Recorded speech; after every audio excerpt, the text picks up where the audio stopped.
Going to the bin? Yes. You're calling the shots, big guy. Okay. Going to the men. Cairns Mullins, 83 defeated Northside Wizards up in Cairns by 18 points. Northside don't really have to win, but you don't want to get going into the playoffs losing. But they did. Cairns managed it pretty easy. Grabeau 26, Zach Carter 16 for Northside. It was almost an 18-point victory for Cairns at home. That assured Cairns of a playoff between the loser of Mackay Rockhampton, and we'll get to that one. And in a game that I went to, we both went to. You went to. Yeah. Capitals put up a good fight against the Rollers in a game that meant, You technically meant it something, would, because we didn't have the Bundy result. Capitals really had to win. It was close the whole way, right down the stretch. Rollers pulled out a 10-point victory, 84-74. Masunda went nuts, had 29. McGregor had 17 for the Rollers. Rollers just too deep, and Capitals did a good job to battle. And I'd like to say a shout out to Jordan Mullen, that's spelled Mullen with an E-N, and Dale Ryan, who tried to put together a little host for the 10-year anniversary of Brisbane's only men's and women's champion. We won the double. I was the coach of that team, and there was no recognition given, official recognition by the club, obviously. And but Dale and Jordan got us in and got us some free drinks, and there was a few of us there, and it was nice to catch up. And I do appreciate it. I realize it was Dale Ryan coming out of your budget, nothing to do with BBI, but it was nice that there's a couple people there that still think tradition's important. And thank you, Jordan and Dale, for that. And I've got to also give a shout out to Seb Windsor, because he predicted the score correctly in the third quarter, because they were winning by 4 points, and he goes, no, Gold Coast will win it by 10. So I've got to give him a shout out to Seb. Queenslander on your Seb, he'll get that. And then in the biggest game of the round, the Rockhampton Cyclones, the Rockhampton Rockettes have pulled out a victory over Mackay 81-70, ensuring that they host the final, ensuring probably a $50,000 windfall for the Rockhampton Basketball Club, so they can buy more players next year. But that's what you get. The North have that little thing sewn up, and thank you very much. So they won. Mitch Philp 19 for Rocky, Braden Hobbs and Michael Cedar 15. It was a close game. 1 point the second quarter, 11 points at halftime, and Rocky controlled the match and ran out 11-point winners. And like I say, it's huge for them. They get to host, and it's a huge money spinner. They'll pack that place out at some exorbitant amount, and it's a huge sponsorship base. In essence, a big money for Rocky. It's not only just the money, just the fact that you get to host the finals. It gives you such a huge advantage heading into the finals, because you pack the entire stadium with your boy. Especially crowds in that area just make a home advantage all the more. It's about the money. It's about the money. They make I would say 50 grand profit out of that. No profit sharing in that. Yeah. And I think the league has to look at it myself. I think, because the South just make up the numbers. They just make up the numbers, because Rocky's going to win the semi. There's no way a South team's going to beat them in the first. There is no. I'm sorry, it's not going to happen. They get 2 sellouts. If Rocky loses in the semi, they'll only make 20 grand.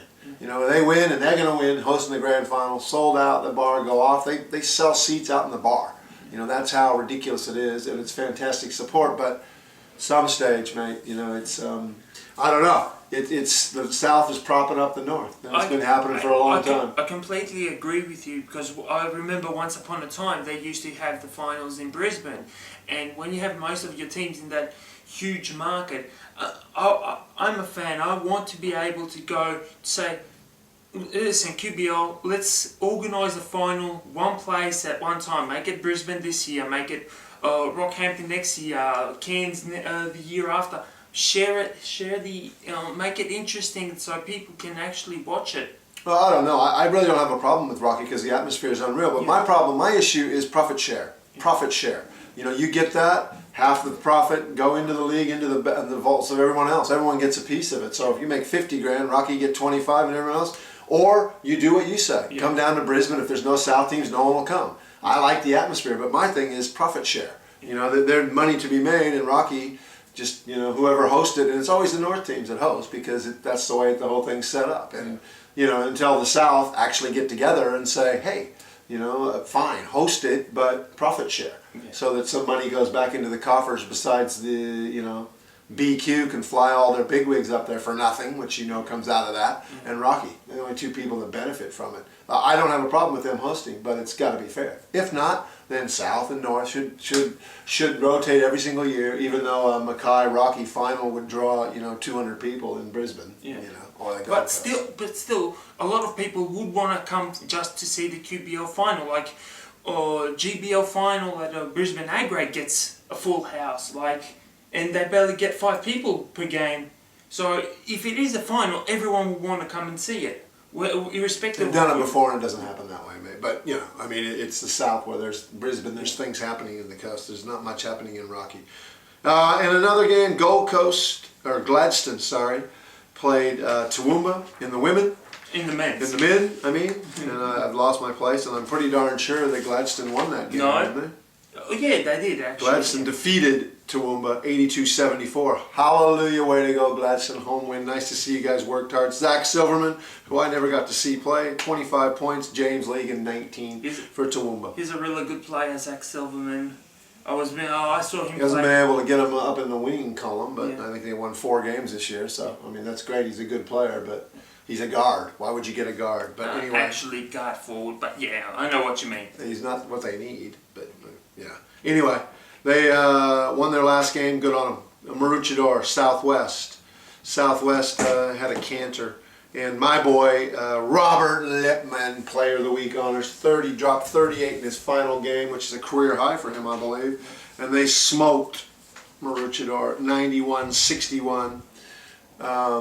It must have been the coaching that he got from Monday night's game. Had nothing to do with it whatsoever.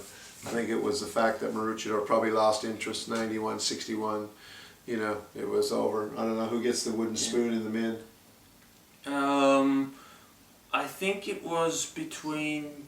It'll have to be Maroochydore or somebody.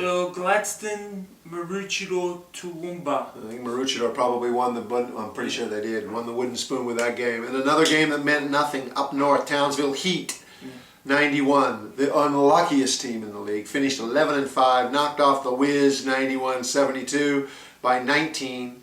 The Heat dominated the match from tip-off, and it was over, really. I think the Wizards just shut up shop and enjoyed the Great Barrier Reef or something, because they were never in the game. But the Heat finished 11-5, beating all the South teams, I believe, and they don't make the playoffs. Oh well, bad luck. That's what you guys pay for. That's what you get. Bundaberg played, warmed up for their playoff host. They didn't have to win because Brisbane lost. With their 5-11 record, losing by 16 at home to Toowoomba, who picked up their 4th win of the season. Yeah. So Bundaberg. And Toowoomba only had 6 players in that game. Yeah. Bundaberg 84 lost to the Toowoomba Mountaineers 100. Nice tune-up for your playoff game. I don't know what's going on up there, but I still haven't. Legan had 31 for Toowoomba. Last game in Toowoomba colors? Who knows? 31 points. Shackelford 21. Toowoomba wins 4 games and there's no chance of getting the playoffs. Bundy win 5.